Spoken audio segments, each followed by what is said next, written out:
بسم اللہ الرحمن الرحیم۔ ناظرین، محب وطن اور وزادار سیاستدان جناب ظفر اللہ جمالی اس دنیا سے رخصت ہو گئے۔ جناب ظفر اللہ خان جمالی کی تاریخ پیدائش اور وفات بھی دلچسپ ہے۔ وہ 1 جنوری 1944 کو پیدا ہوئے اور 2 دسمبر 2020 کو اس دنیا سے رخصت ہو گئے۔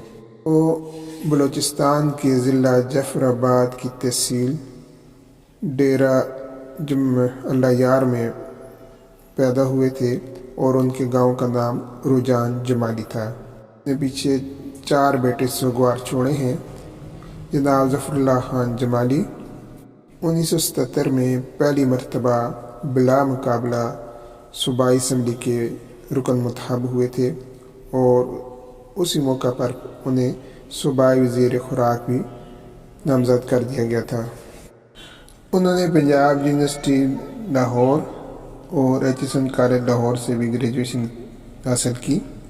وہ بلوچستان سے منتخب ہونے والے واحد وزیر اعظم پاکستان اور اسی اعزاز کو لے کر وہ اس دنیا سے رخصت ہوئے، کیونکہ اب تک بلوچستان سے منتخب ہونے والے وہ واحد ہی وزیر اعظم ہیں۔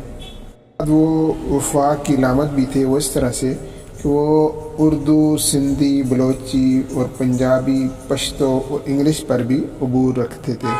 قبل وزیر اعلیٰ بلوچستان بھی رہ چکے ہیں اور وہ جان جمالی چیئرمین سینٹ کے کزن بھی ہیں۔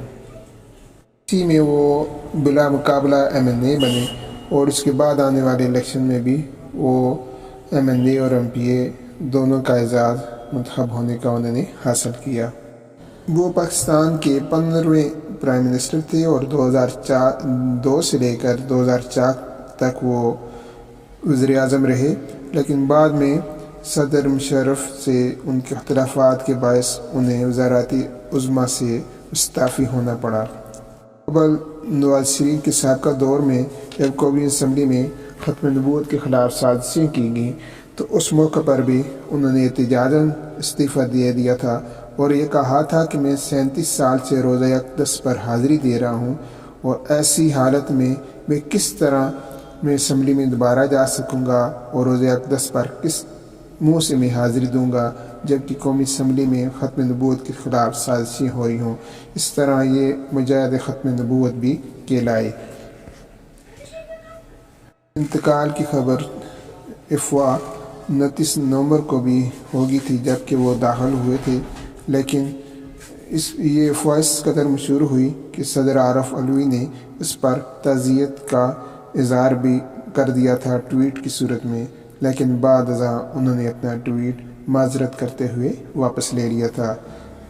یہ بلوچستان سے منتخب ہونے والے واحد وزیر اعظم جناب میر ظفر اللہ خان جمالی 76 برس کی عمر میں 2 دسمبر 2020 کو اس جہاں فانی سے رخصت ہو گئے۔